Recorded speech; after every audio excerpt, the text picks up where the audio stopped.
I'll go ahead and call to order the special meeting of the Alexandria Transit Company Board of Directors. Thank you all for coming. I hope everyone had a good Thanksgiving and is back into the pace of the hectic December.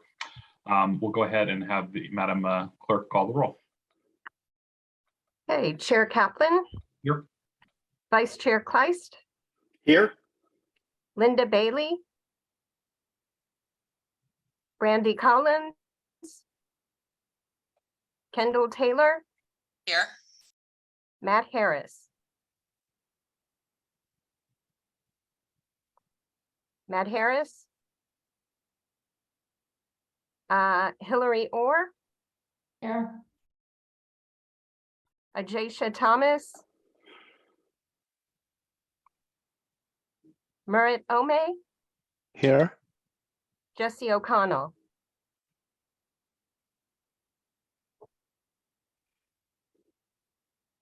Chair Kaplan, we don't have a quorum.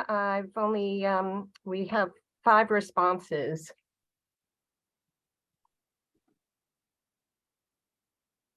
It looks like Brandy's joining us now, and I see Matt. Matt didn't answer the call of the roll, but is Brandy with us? Okay, I see Brandy.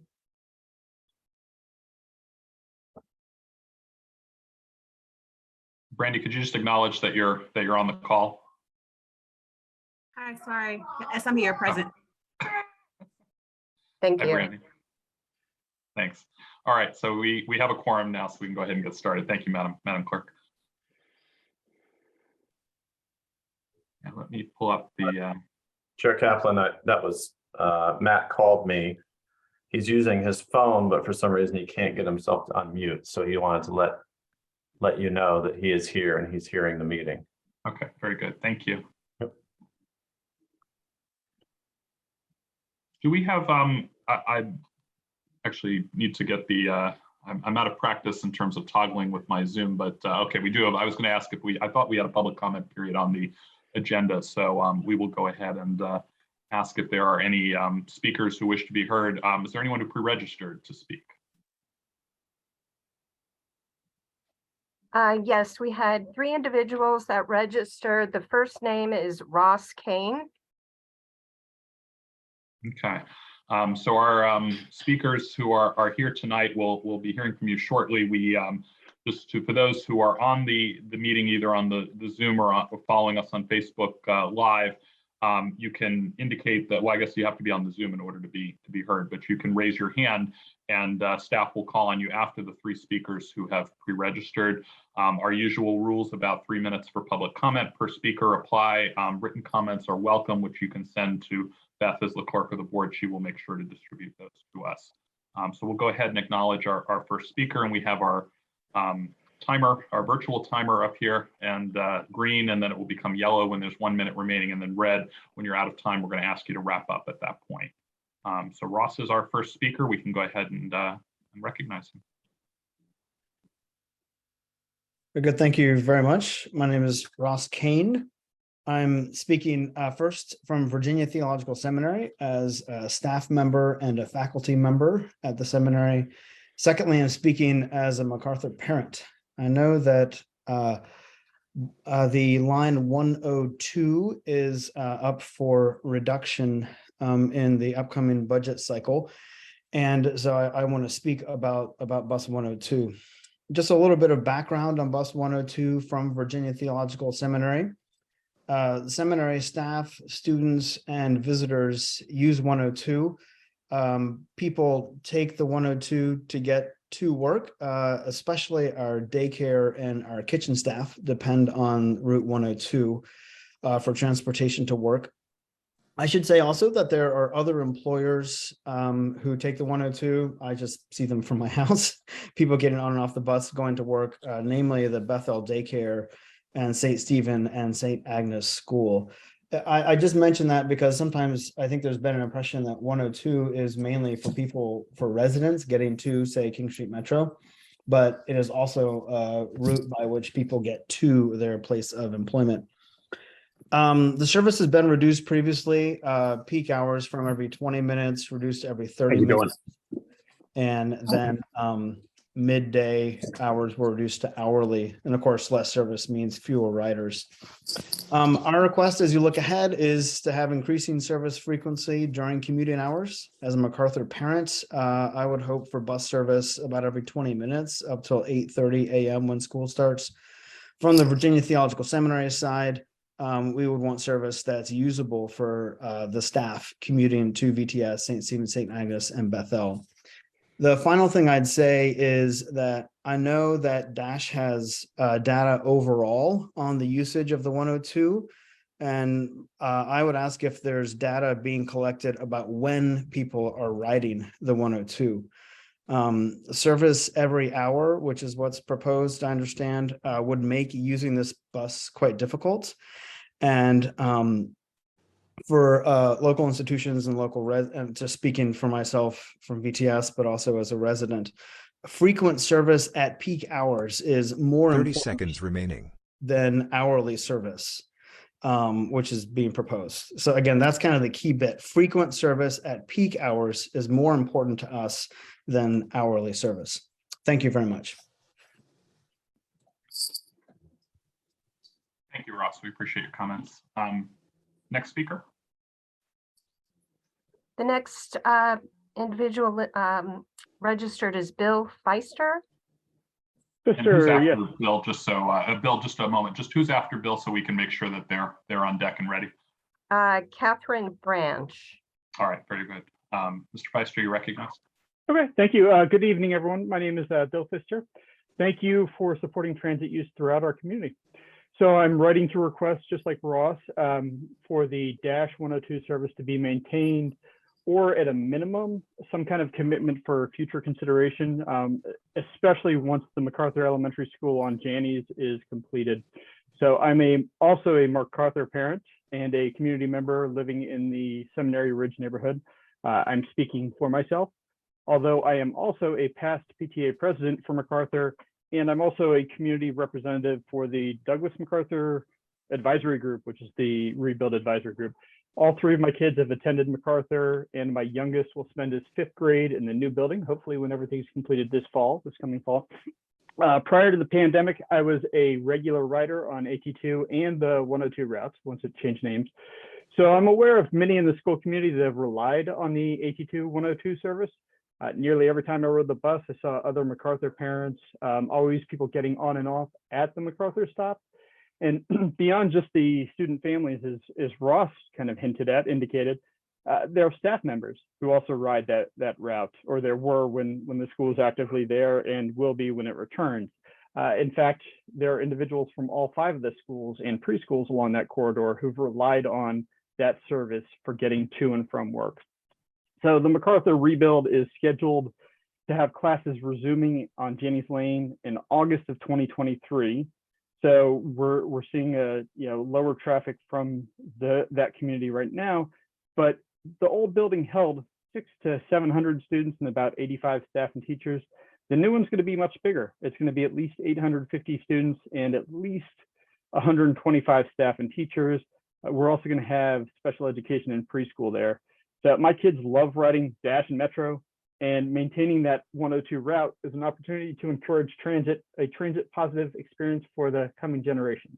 So in closing, I just ask that you either maintain or at least give some consideration to how we can reassess, reevaluate, and I do think peak timing would be effective, but look at that in the future, especially with MacArthur coming back, when we're looking at about roughly 1,000 people regularly transiting in and out of that area along Janney's Lane. So thank you very much. 30 seconds remaining.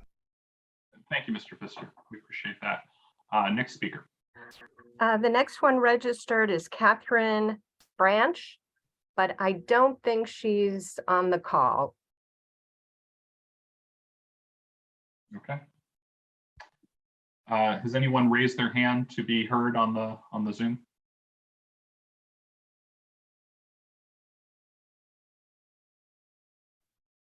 I don't see any hands raised. Okay. Well, in that case, we'll go ahead and close public comment. Thank you to both of our speakers, and hopefully you're able to hang on and so you understand a little bit more of the background as to why we are considering these changes and sort of then what the processes from here. Any action we take tonight is not definitive in terms of our budget cycle and doesn't mean that the service is necessarily going away. But hopefully you'll be able to understand kind of our relationship with the city and why we have to consider these reductions at this point in the cycle.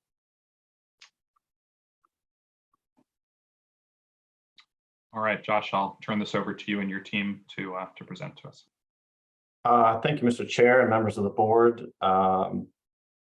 Appreciate the time this evening and allocating an additional meeting out of your schedule in order to address this submission for the city. Mr. Chair, I would recognize for you that I see Ajacia Thomas has signed on, as well as Jesse O'Connell. At least their names are present on the Zoom at this moment. So just wanted to let you know of that. And I see Jesse now too. Good. Just wanted to let you know kind of how we're going to step through this. Please feel free to interrupt me or my staff at any point during this presentation. As you mentioned and introduced, this is a preliminary submission of reductions per the instructions of the city manager, and I'll recap a little bit about how that all came to be here for you all. First of all, mentioned this last at our November 9th, 2022 board meeting. This is a universal instruction across the entire city and all partner entities that the city works with. This is not uncommon, this request. So where we are in the process is in the early submittals. The city manager is beginning his budget process and will present his budget in the very, very early spring. And then council will go through the entire budget process. We are unique in that our structure brings this for discussion to the board prior to submittal, whereas with other departments, and I'm sure other entities, as city staff can probably tell you, it would not normally be a public process such as this. So I would add to what you said that these initial submittals certainly are subject to change and consideration as the process moves forward, both through the city process and the board's process. But anyway, the fact is that this is a request and we need to submit these options. Further, the city manager has issued intent to make sure that we spend a good amount of time evaluating these and make sure they were viable reductions, as he does see it as his intent to potentially exercise these reductions as necessary in order to fit the budgetary demands throughout the process. With that said, our FY 2024 reduction target is a little over $535,000, which is about 2% of the FY 23 approved general fund budget. In his instructions to all departments and partner entities, these reductions cannot be, the following cannot be submitted as reductions. That would be one-time service reductions, hiring freezes, increases in vacancy savings, or early retirement savings. This doesn't particularly apply to us, but department chargebacks or transferring costs from one department or agency to another. Savings resulting from rent adjustments captured in the base budget, also not applicable for us, and deferring vehicle purchases are not considered as a part of the reduction process. The submittals were due November 28th. We did let the city know that those submittals would be a few days late for us, but we will plan to submit these immediately tomorrow so that they can be loaded into the budget process and evaluated by staff and the manager. So as we discuss this, I'm going to present three scenarios to you. They were included in the board packet. The effort here for us has been to present to the board three different approaches. One being what we would consider as balanced as possible of an approach, and I will emphasize that it is as balanced as possible scenario, as well as a scenario that focuses nearly the entirety of the reductions on service cuts, in a scenario where as many potentially most aggressive administrative cuts. So these would be reductions on the administrative side that would not be service reductions. I will go through each of these in detail. I will provide trade-offs associated with them, and details as we step through the presentation here. But this is sort of a high level understanding of the approach that I took with the team in preparing these. I would note, just as we talk through this, that DASH, when we're talking about reductions, it is always historically that reducing service in some area of the system is the most effective means to reach reductions. We, quite frankly, are very light administratively. The overwhelming majority of our budget goes to frontline operations, what it takes to actually move the bus down the road and keep it on the road. So there are somewhat limited options when it comes to the administrative side, but we have nonetheless worked through those and identified those for you all for consideration. So here are the three scenarios, high level summarized. All of them meet the $535,925 reduction target, with scenario one being our recommended scenario. As mentioned by some of the speakers, this includes a reduction in weekday peak service for line 104 from 30 to 60 minutes, a weekday reduction on line 102 of 30 to 60 minutes, and administrative reductions, including the elimination of a FTE equivalent, employee recognition program reductions, training and travel reductions, and legal services reductions in order to meet this target.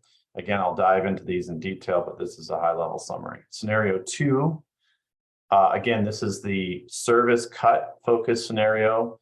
Again, maintains the 104 and 102 reductions, and then brings in minor trip reductions in lines 32, 33, 34, and or 103. These are somewhat variable reductions in the sense that when we land on the number, there's the opportunity to identify specific trips related to these services that could be reduced or eliminated based on usage. This maintains the elimination of the FTE on the administrative side. And then scenario three, this is very focused on administrative reductions. This maintains the line 104 reduction, but does not do the line 102 reduction. It also has some minor reductions in the lines 32, 33, 34, and or 103, but it dives deeper into finding cuts within the administration side.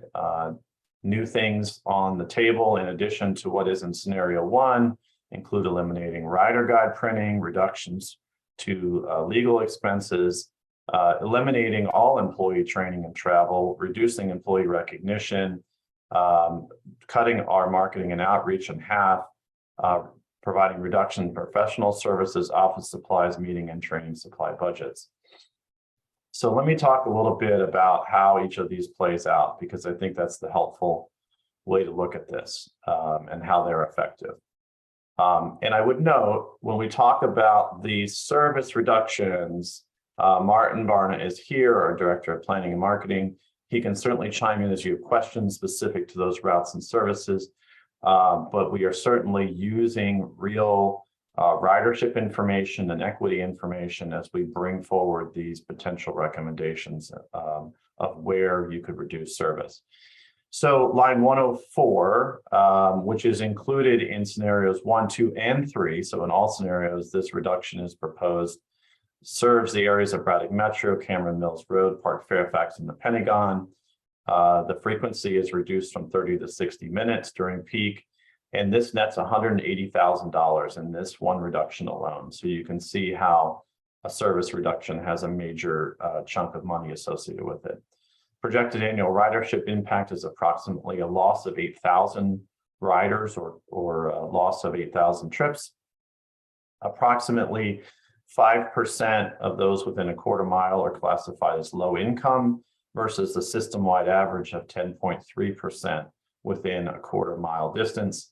And then minorities make up 27% within the 1/4 mile radius versus a system average of 48.1%. This is done using census data and other data that we have access to through our planning softwares to help us understand the potential impacts and disparities that might exist within these service reductions.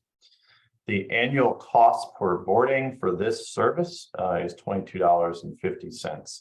And you'll see that varies by the route. And that's based on ridership as well. Line 102, same breakout here. Line 102, however, is only included in scenarios 1 and 2. Services the King Street Metro, Janie's Lane, Seminary Road, Southern Towers, and Mark Center. Again, the same frequency reduction during peak, with the effectiveness being $190,000 budget reduction in this. The potential impact is a little higher with this one of 10,000 riders lost, as well as a slight increase in the low income rider percentage within a quarter mile. I'm saying that wrong. There's no major impact on low income riders. Comparatively, however, there is a larger impact on minority riders, with 51% within a quarter mile versus our system-wide or city average of 48.1. So this one scores lower when it comes to the disparity that it has an impact it has on our minority riders. This has a lower annual cost per boarding, so that's reflected typically through higher ridership, but that comes in at $19. And last, wrapping up the service summaries as they exist in these scenarios, lines 32, 33, 34, and or 103, these are scalable adjustments that would happen within the planning department based on where we end in the budget process. So we don't have a specific area pinpointed on these, so there are multiple areas that are affected. Our focus, though, on these is to shorten or discontinue selected evening trips on weekdays based on ridership. We would also look at weekends, which is an area we've actually invested quite a bit in through the ATV and the New Dash network, but there would be some trimming there related to trips based on ridership. Again, that would be brought forward in the event that this reduction was adopted by the board and was proposed to be taken. That would be another conversation we would bring in the spring with more detail specifically of what these would look like. But the effectiveness of this is lower. As you can see, it's about $58,200. And it affects what we would estimate to be around 3,000 riders, or at least that would be our goal. And these are variable by route. Again, we would need to assess them individually and present those on a line-by-line basis, which is not something that's done in this particular presentation. We do estimate an annual boarding cost of about $19.40 here. So that's the routes, right? So that's the service reductions. And as I mentioned earlier, service reductions are included in each of the various scenarios. And I wanted to kind of step through and help you understand what these services were doing and how they had impacts on the ridership. Moving along to the individual scenarios. So I'm going to start with scenario 1 and remind you at the top that this is about 31% to 69% split of administrative and service cuts. We consider this a balanced approach. We realize it doesn't show at 50%. So I would just say for the boards and those viewing the meeting to emphasize that administrative is smaller numbers. So you have to slice significantly more pieces in administration in order to get there. Remember, we are not cutting jobs on any part of the organization. So again, payroll is our biggest expense. So when we weigh these and came up with a scenario, again, we identified this grants and regulatory position, which has been frozen for a little while. And quite frankly, as we've moved through the federal applications and looked at how that relationship will work with the city, and kudos and hats off to Hillary and her team and my team, we have identified that this position really is no longer going to be needed. Even if we receive federal funds, we will be able to make this happen. There will be some organizational reorganizing for efficiency with a little bit of workload redistribution, but it is not going to have a notable effect for us in any adverse way. So it is included in every scenario, and we are comfortable from a staff perspective with it. Non-operator training. So we have evaluated what we're spending approximately per year per employee. We believe that this is a pretty low number when you think about the number of employees in Dash and how much we're spending on professional development. This is inclusive of all professional development. So this would include in-house training, training seminars, conferences, professional development opportunities, and associated travel. So this cuts out about 34% across the board to achieve this reduction. We again believe that this is a suitable reduction. It will have an effect, which we certainly don't want to do, but we recognize the need to bring this forward, and we certainly can work with it and sort of restructure how we're providing these professional development opportunities. Legal services, we are now almost, believe it or not, 4 years into our new labor contract, and we've learned a lot. My team is quite effective now at working on the labor side. And so we identified some funds within labor services that we can reduce so that we would then take on more of the labor-related work internally. We feel confident that the team can do that, and we would rely heavily on our legal services for cases that move as high as a grievance, an arbitration, or fall outside of the purview of the comfort level of our staff. So we feel comfortable with this reduction. Employee recognition, which includes things like our annual all-staff picnic, our holiday gifts and luncheons for our team, and recognition opportunities is reduced by about 32% as well. And that is something that we would then reassess how we do these recognitions and what benefits we provide to the workforce that are optional. Service reductions along line 104 and 102 are included in this proposal as outlined. I can pause there for a moment to see if there are any questions about scenario 1. I will have a similar slide to this for scenarios 2 and 3 as we move through. So it's up to you. If anybody has a question, please let me know. Can certainly provide some clarity now, or we can circle back to it once you see the breakdown of the other scenarios.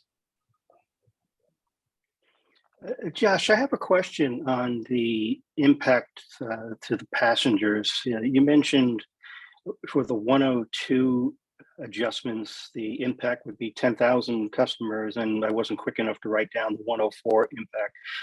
That would be 10,000, for example, for the 102 line adjustment. 10,000 would be the total ridership of the 102 line, or just the ridership during what were the peak times when the service was more frequent, or how is that calculated? Sure, and I'm going to kick all the ridership related details over to Martin. He's the expert in this, so I'll let Martin step in. Thank you. Yeah, thank you for the question. So the ridership impact that's shown on the table that you are on the slides tonight is the estimated loss in annual boardings. So we're talking about over the entire course of the year, how many boardings would be lost if this change were implemented. And that's usually calculated based on, we should try to calculate the boardings per revenue hour during the period when the service would be reduced and try to multiply that out to get a good estimate of what the lost boardings would be. In theory, a lot of the riders would presumably be able to use some of the other trips, albeit it would be once an hour, so much less useful, so you would lose some ridership. But I think that we try to estimate what the worst case scenario would be for ridership loss. Okay, thank you. So that's an annualized estimation based on the total ridership profile. Right. Okay. Do you have information as to what the peak period boardings would be on the AM, PM commutation periods, to say the 102 and the 104? I don't mean to put anyone on the spot for, I'll say, detailed ridership information. I don't know how readily available you may have that, but I was just curious as to what impact during those commutation periods we may be experiencing. So I don't have the exact number for broken down by AM peak, midday, PM peak. I can tell you that the total average ridership on the 102 is usually around 175 to 200 boardings per day, and the excuse me, I had that reversed. That was the 104. The 104 is 175 to 200 per day, and then the 102 is slightly higher at about 225 to 250 per day.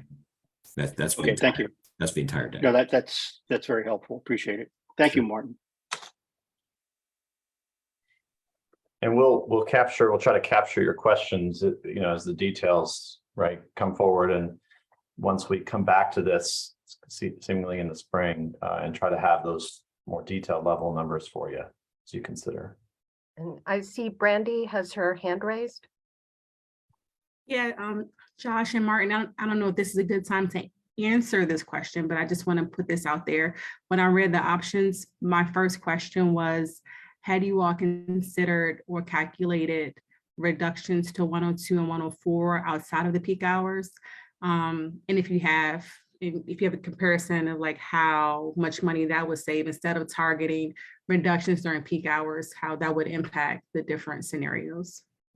But I don't know if you're going to get to that later. So if you are, then we can just wait. I could probably answer that pretty quickly. Thank you for the question. So the 104 does not operate outside of peak hours. It doesn't run during the middays. It only runs during weekday peak periods. So this would be the only time that it operates. The 102 does run.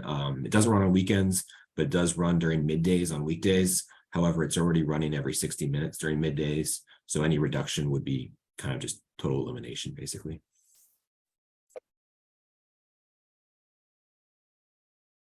Yeah, and just as a reminder, Brandy, I often forget this, but the numbering scheme, it helps to tell you if it's a 100 level route, it's peak service, right? And if it's a 2-digit 30 something route, then it's running all day. Fun little fact that the team came up with when they designed this. Thank you. Yep. Okay, so if it's okay with you all, I'll continue through. Again, we have plenty of time for discussion, questions. We can come back to any of these slides. I just want to kind of tap on all of them for you. So scenario 2, we brought forth as an example scenario. From a staff perspective, we do not recommend this scenario. This is most adversely affecting the riding public. It is an 84% to 16% service cuts versus administrative cuts. Really, the only administrative cut in this becomes the 1 FTE that we're not needing. Everything else is made up through the lines 102, 103, 104, 32, 33, and 34. And this affects wait times. Again, it's contrary to what we're trying to accomplish with Dash, which is to provide frequent all-day service that is equitable and accessible to everyone. The combined impact of this could be 21,000 less rides per year. But our biggest concern about this is the equity issues that it brings. It certainly reaches the goal more easily, if you want to say that, in the sense that, again, it has, these reductions quickly get us to the reduction target but it doesn't, in the way that it gets us there is not recommended by the team. But again, it's an illustrative understanding, and it's certainly something that we can consider if that is a direction that the board needs to go. But we wanted to present that information so you kind of understood how that gets there and what that does. The last scenario, which also is not recommended by staff, focuses on trying to find as much money as we can on the administrative side before turning to service reductions. As I alluded to earlier in the discussion, we are not putting forth the elimination of jobs. So when you take jobs out, you take fuel out, you take repairs to the buses out, and you take labor associated with running the service, you're really left with sort of a very small set of things that are controllable. We do not, in this situation, look at eliminating anything that is contractually set up. So examples of that would be like the smart trip costs. Edward can certainly talk about some of the other things that are out there. Technology costs, for example, our real-time bus information system would fall under administrative, but we can't eliminate that, right? We can't touch that. We don't have control over that. Certainly, potentially longer term, we have the ability to rebid technology, and we certainly do that independent of this process. That's an expectation regardless. But those things we can't turn off. We can't get rid of them. We can't go to the vendor and say, we're going to pay you $75,000 less this year to provide the same service. So we're left with these things. And so what we did was we dove in and tried to come up with a scenario that would get us as far along as we could get to the reduction target before touching service and what that looked like. This includes, in this scenario, what you see on the screen here is including what I've already mentioned in scenarios 1 and 2.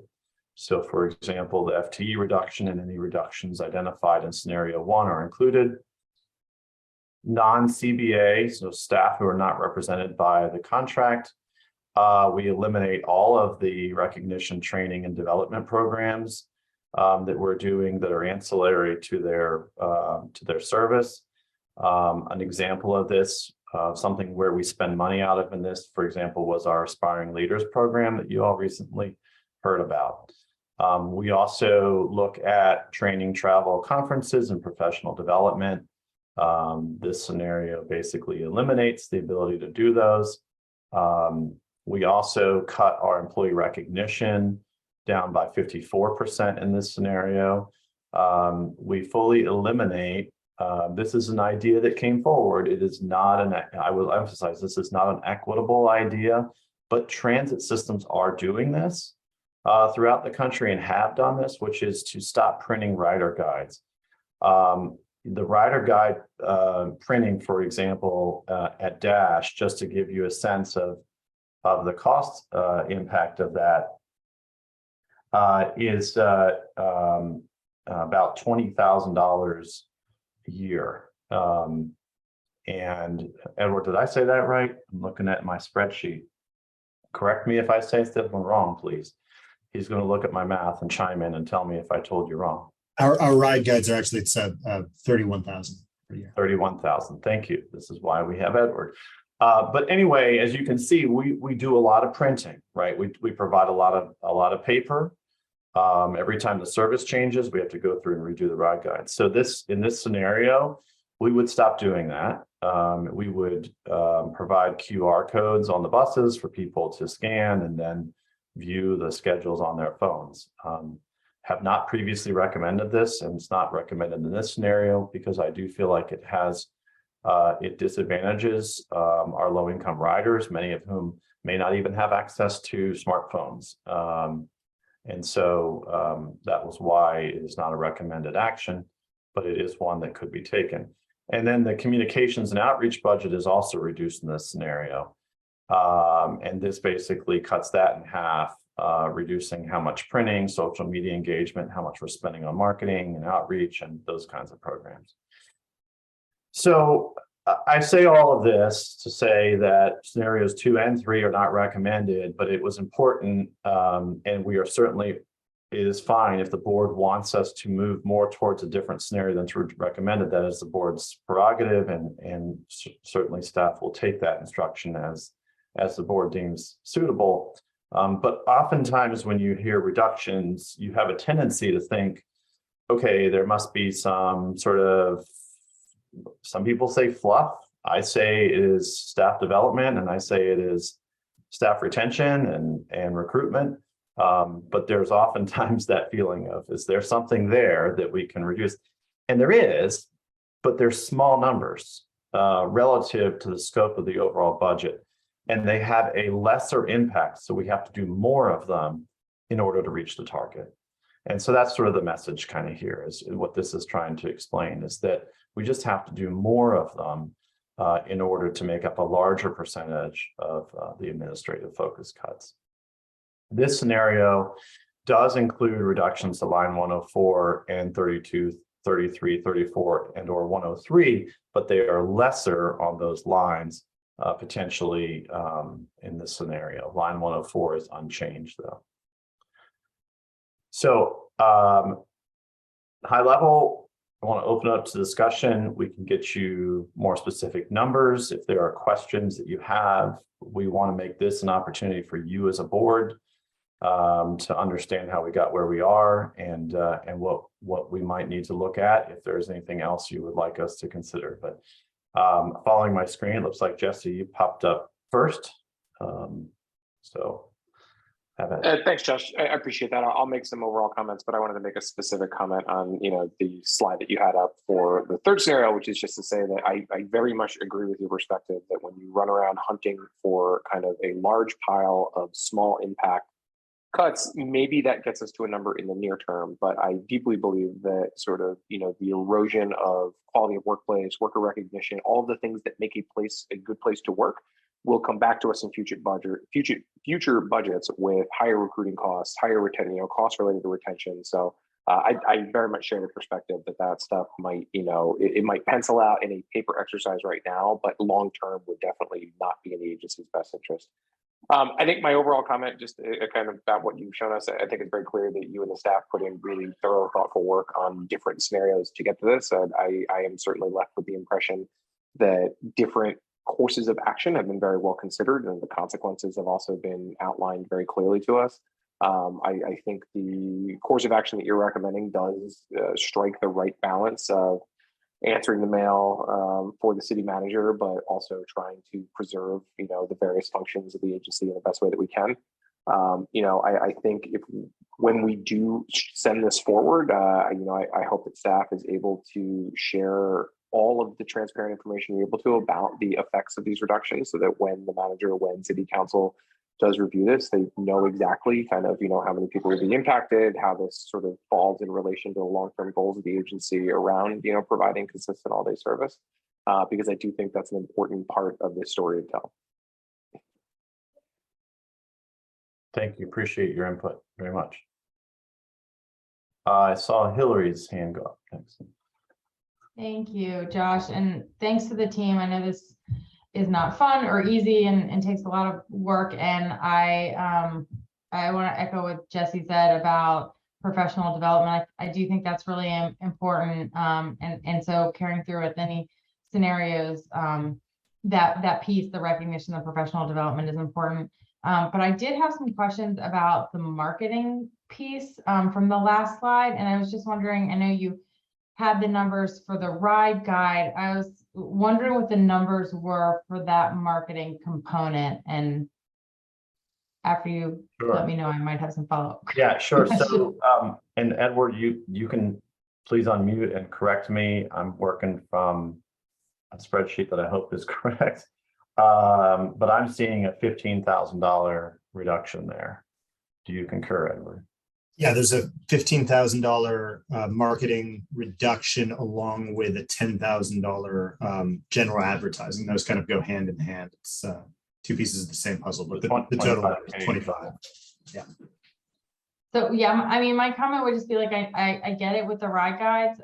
It's something that some people might use, but it might be something that we want to think about. I mean, 30,000 when you're looking at this kind of overall budget is a good chunk. A lot of people are moving to QR codes, or maybe it's thinking about how we can continue to publish them, but looking at where they're actually being used, because I see them all over the place, sitting in places where I don't know. I don't know that people are taking them. So if there are certain locations where we want to distribute, maybe we don't have to, maybe it's not an all or nothing thing. That's just something to think about. But I don't know that trying for a year with the QR code is necessarily a bad thing to test if we're looking to save money this year and kind of figure out how that works. My other comment on the communications and marketing is we do a lot of it, and I haven't really seen any numbers to see what the kind of return on that investment is, or how that marketing is impacting people or changing behaviors. And I know, like on the city side, there's definitely some communication, and particularly in the outreach side of things, different ways we're looking at technology that actually can do that engagement with folks, but in various languages and just in more efficient ways than we can when we're out in the field. And also noting this is probably a year where there maybe is less engagement needed on the street because it's not an ATV year. It's not a year where we're making a ton of big changes. I know we always want feedback, but I think there are different ways of doing that. So if we were to go with scenario 1, I would just throw out there that I do think there are some components of scenario 3 that we could look at taking as well, and maybe just be a little bit more efficient and maybe try some things this year to see if there's other ways of doing some of the communications and types of engagement and marketing with the public. It's a good point, and I would ask Edward to chime in here and talk a little bit more about what we spend on marketing. To your point, I understand, Hillary, one of the things to consider, so I was not wrong when I said 20,000, because although it costs us 31,000 to produce them, we left a set of money in there in order to do rack cards that would explain to riders how to get to our website, something that they could take with them to scan. So we left some money in there for printing and reproduction. So to say, as it relates to a shift in thinking, it doesn't cut the full 31,000 in this scenario. So appreciate your feedback on that. And secondly, as it relates to the marketing and outreach, we have already been looking at that relative to what we did with the ATV. So the ATV year, there was a significant uptick in the amount of outreach and communication we need to do, to your point. And we've addressed that. These reductions are essentially on top of that to sort of our base budget. This could include things like, this includes things like what we put on the bus, right? For example, we're trying to get fare free written on the side of the buses. It's something we've been working on for a while. But other stuff like that. But Edward, do you want to speak further to that for Hillary? Yeah, I can elaborate a little bit more. Just to give an idea of when we launched the New Dash network to what we have in the FY24 budget, it's already a significant decrease. We kind of took it back down to slightly above that pre-launch number. So we're already looking at a decrease year over year. Let me just get the percentage here.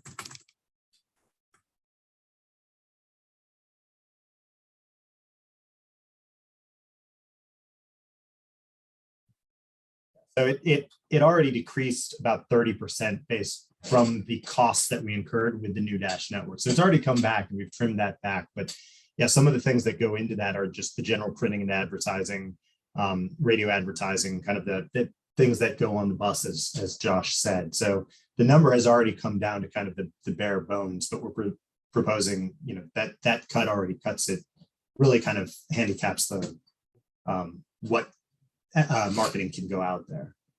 Yeah, and Josh, I know you threw that out there because I have been hounding you on getting the fare free on the buses. But so I do appreciate that, but I just wanted us to consider some other ways of doing some of the in-person outreach and engagement through different technology that we have now. Yeah, I do appreciate that. And I would offer this up as well, just sort of as we think through this and talk about this. One of the things that we run into when we have these reduction targets is that we inevitably have some kind of a service reduction that's put out there, right? And that becomes a set number. And so we're kind of filling in the gaps, right? So it's not like you can say, well, I'm going to reduce line, I'm going to go back to these numbers, for example. So line 102, the reduction effective is 190K, right? There's no variability in that. That's sort of a set number because you're setting the hours under which that service operates. So when you start to piece the scenarios together after you've figured out what you can do and you're adding the cuts, I hate to say it, but sure, you could actually end up a little bit higher, a little bit different from the target, right? Give or take. And I think one of the ways we try to address that is when we get later on the budget process, when we get to the TDP, when we get to sort of finalizing the budget, then we look to try to find how do we kind of correct those things in the grand scheme of things. So it's almost kind of like we're looking at a little piece and we're trying to fit that little puzzle piece into a certain size hole. And there are certain things about that puzzle piece that we can't change as easily as we can change something like going from, 30,000 in rider guides to 10,000 in rider guides, right? So to your point, yeah, there are some other things potentially in there, but again, they're small numbers and they tend to move the needle very, very slightly. But just to kind of help you understand kind of how we're thinking about it when we do that. So I guess, are you good, Hillary? Brandy's got her hand up. All right, Brandy. Josh, I think you mentioned, you alluded to what I was going to ask about line 102. I'm just trying to think how we can be responsive to the concerns raised by the two commenters this evening. Because waiting an hour for a bus is so painful during peak hours when you're trying to get to work. And so I was going to suggest if there was even an option to move the minor trip reductions to scenario 1, just to save some of the pain of removing the changes that you guys are proposing to 102. But I think what you just said, that once you set that number, there's nothing you can do to kind of massage that. It's all or nothing for that particular action on that particular line. Yeah, that's the struggle we run into, right? So because you have a limited amount of service to begin with. And then the way that the service plays out and the trip distance and the time it takes to run things. So you're getting in sort of the what we call run cutting, and how Martin and his team kind of break apart how the service ends up on the road. It's unfortunately doesn't lend itself to a lot of kind of bending to your point. So yeah, I mean, again, I would say this, that, as the process plays out, and we go into the public feedback, right, in the public portion of this, although we've heard some speakers come and we really appreciate them for being tuned in and coming to speak to us this evening, we would ensure that there was a much larger conversation about these cuts, right? And then, certainly at that point in time, the board could adjust course, for example, right? And you can provide other direction to staff, other things you want us to look at. Again, while they're somewhat limited, they're bits and tweaks and pieces that we can kind of try to play with. But I very much agree with you.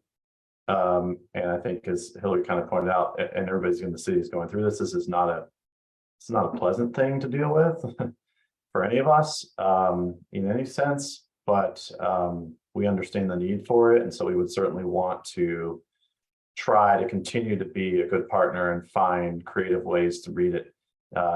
Even if we get to a point where, for example, this reduction is just too burdensome on the riders, how do we then tackle that? Thank you. You're welcome. Josh, I wanted to ask, I just wanted to throw something out there.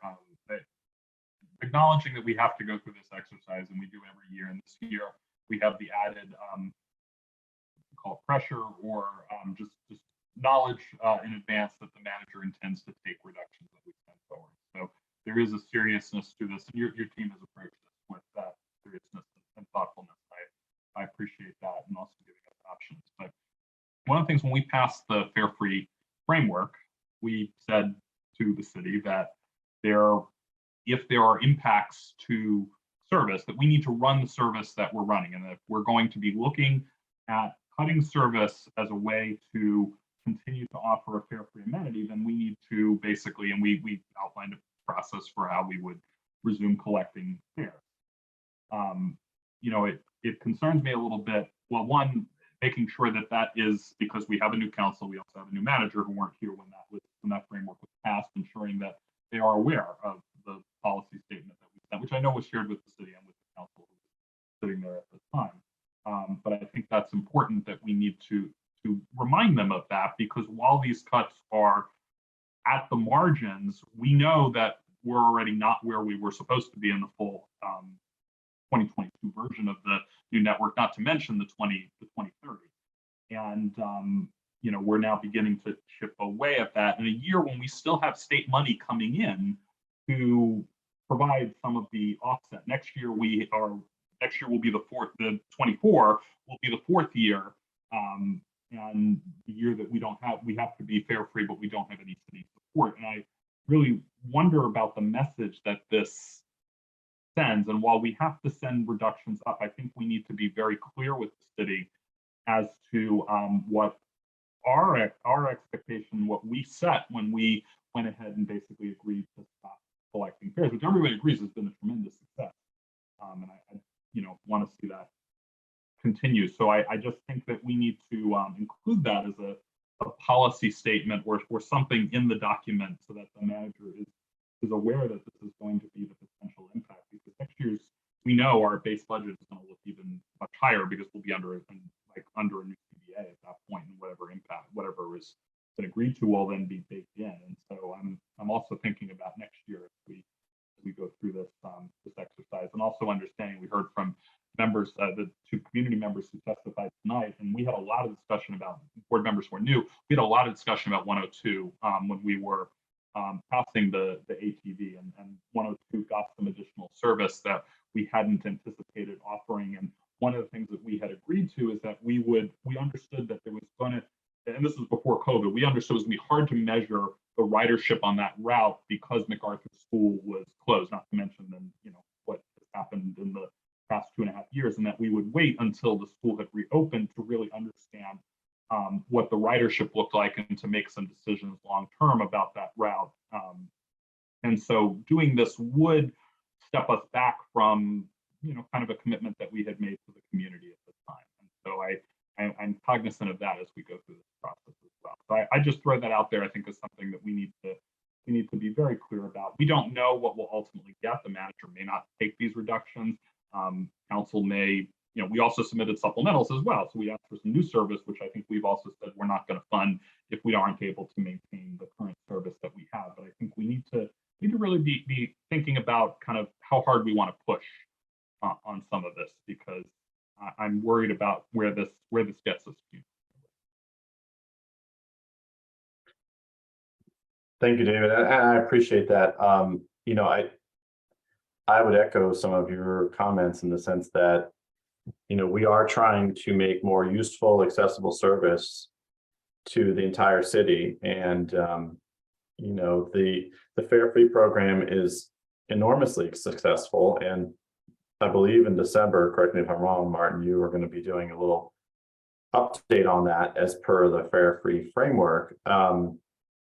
But you're right. I mean, it ultimately has a substantial impact. I mean, reality is over time, it's a $4 million. I mean, if it was based on the before COVID and before fares were eliminated, that's about $4 million. And that's not a small amount of money. Now, certainly it's having major impacts and benefits for our community, and is being seen throughout the country as a leading program. You know, there's a big lift there. And so to your point, eliminating some service or reducing service is contrary to the framework in that sense. And my hope and goal would be to make sure that we continue that as a part of our discussion, to emphasize how important it is to maintain, you know, the service that we provide. Because frankly, as our speakers mentioned earlier in the meeting, and I'm sure we'll have many more in the spring when this comes around, there are people who rely on this. Even service that's running every 30 minutes can seem somewhat less useful to many. There are people who rely on this every day. So, you know, I agree. And I think there are many others who do as well. So. I'll support scenario one because I do agree. Sorry, David, your mic cut out. I'm not sure where your mic is versus where you're talking, but. Can you hear me now? Yeah, there you go. Okay. All right. I think the laptop was just a little too far away from me. I'm using two screens tonight, so that's why you were looking at one screen and talking. I'm not looking away. I'm not like I'm watching something on Netflix. I'm just trying to, you know, just some ergonomics. Yeah, no, I will support scenario one because I do agree that the balanced approach is there. And I appreciate some of the comments of some of my colleagues who had some other ideas, particularly on some of the other administrative costs. I think we'll have some time to parse those out as we go forward. If in fact we need to hit a reduction number, you know, I'm interested in kind of drilling down more into some about how ride guides are used now in the current scenario that we're in, and you know, if there are efficiencies there, that's an interesting discussion and something kind of granular, but I also think can be useful for us to look at all efficiencies that are there. But I will, you know, I will be supporting scenario one.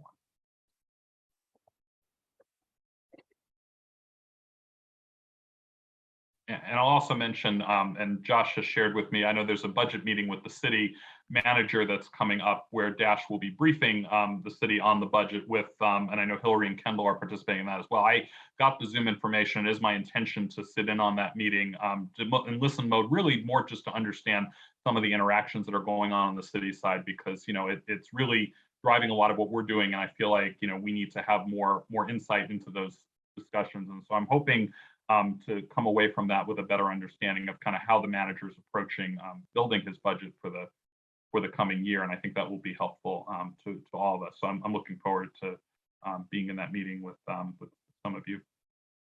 Thank you. Jesse. Jesse has his hand up here. Yeah, so Mr. Chair, you know, in the interest of moving on to the action item they're here to, and obviously we can continue debate after it's moved and seconded, but I do move that the board adopts the recommended scenario one proposal of cuts to transmit to the city manager. We have a motion on the table. Is there a second? I'll second the motion. Seconded by Marat. We can continue to discuss. We don't have to vote until someone calls the question, but thank you for putting that on the table.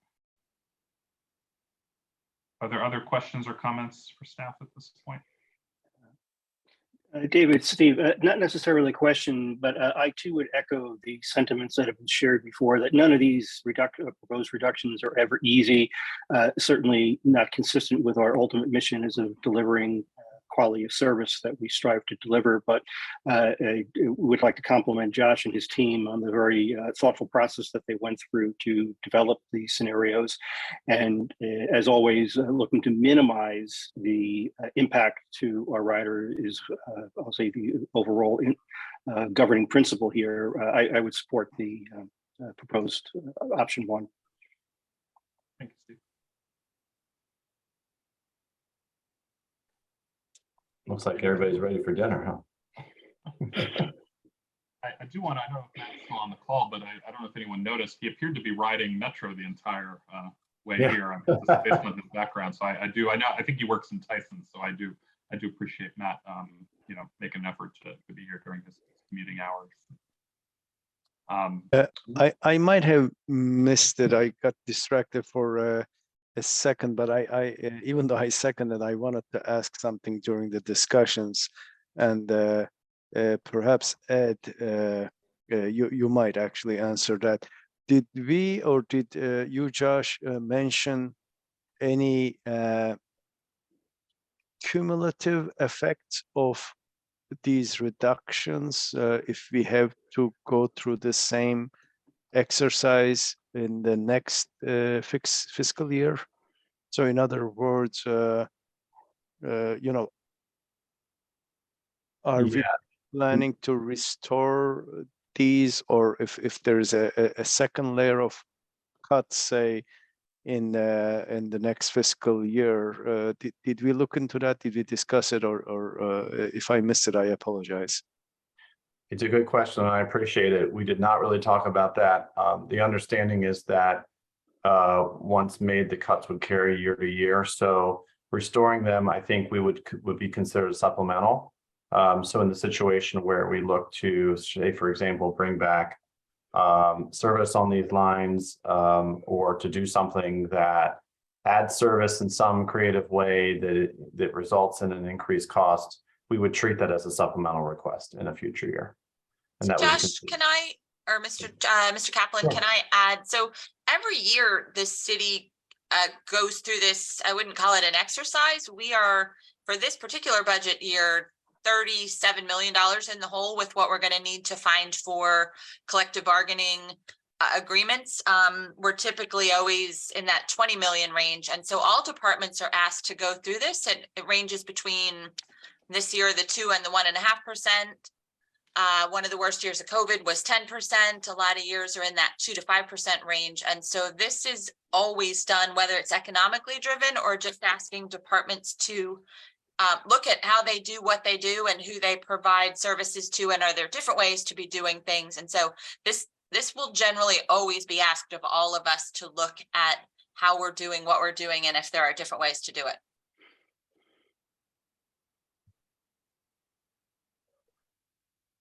Thank you, Kendall. Yes, and I've seen it, and I remember that year that we saw the 10%, we all went gasp. Fortunately, the team at the city did an outstanding job of helping to figure that out. But okay, thank you for explaining that, and Josh, thank you for clarifying it. It's like Jesse again. Yeah, thanks, Josh. I think one thing that I do want to add as we consider this is, I think it's important that we're engaging this exercise. To Kendall's comments, I'm a former chair of the city budget commission. I am very well aware of how we go through this process, and the fact that it does require mandatory participation across, the all city agencies. Everybody does need to take a hard look. And no one, function should be exempt from this. But, within that, I do think it's important for us as we transmit this to share that, we have a very thoughtful, long-range strategic plan. We have made significant decisions, as Steve previously mentioned, around the fare free, and sort of put a lot of kind of the city's identity, this agency's identity into that. And I do think that if we put ourselves in a posture of then kind of not being able to deliver on, our long-term transit vision plan, not being able to deliver on our commitments around free fare, I don't think that is a sort of particularly wise or sustainable action going forward. So I just, I think the kind of caveats and comments that I want on the record is that even as we are engaging in this process and putting forth these cuts, in a thoughtful manner and sort of being responsible participants in this process, I do want the full weight of what this means for our transit commitments to be very clear and to be considered as these proposed cuts are reviewed. Because I don't think it actually puts us where we want to be in the out years around the city's commitment to transit.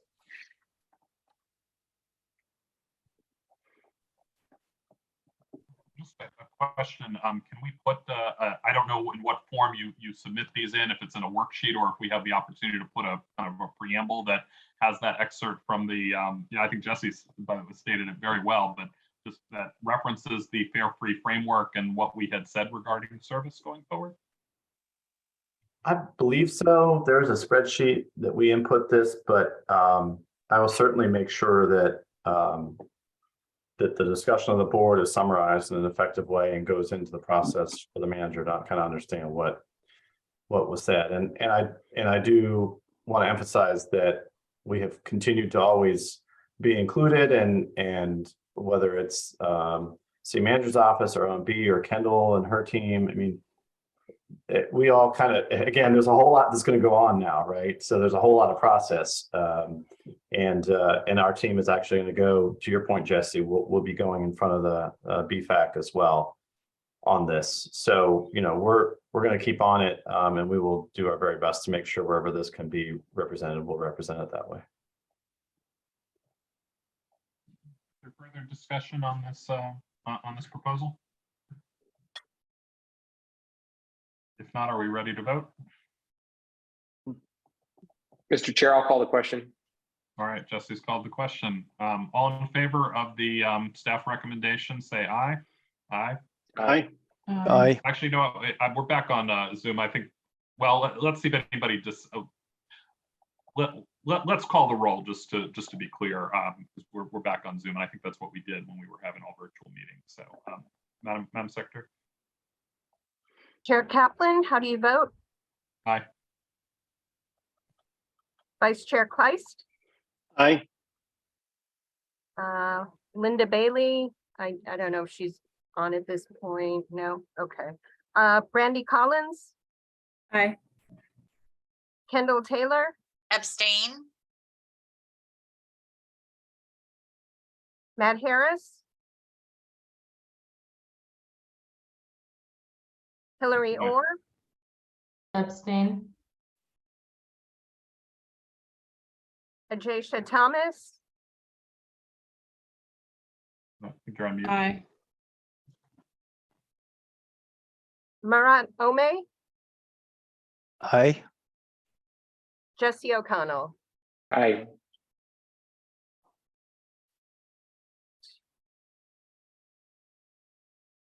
Okay, Chair Kaplan, we have 6 ayes and 2 abstainers. Thank you, Madam Secretary. Did we get Brandy? No, I don't. She said aye. Oh, okay, sorry. All right. We thank you, Madam Secretary. Thank you. And thank you, staff, for your analysis and your work on this and to ensure that we're able to meet the city manager's request to provide input on reductions.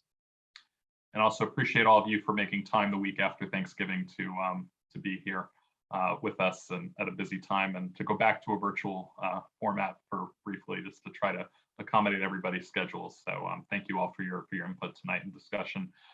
So on the screen, we have the next meeting date, December 14th. We're back at the Dash facility and dinner's provided. That's nice. So, Yes, is that the Chair day of the Kaplan. holiday party, Josh? Yeah, we always, no, we always provide dinner at the December meeting in recognition of the holidays and the service of the board. So Beth will be arranging that.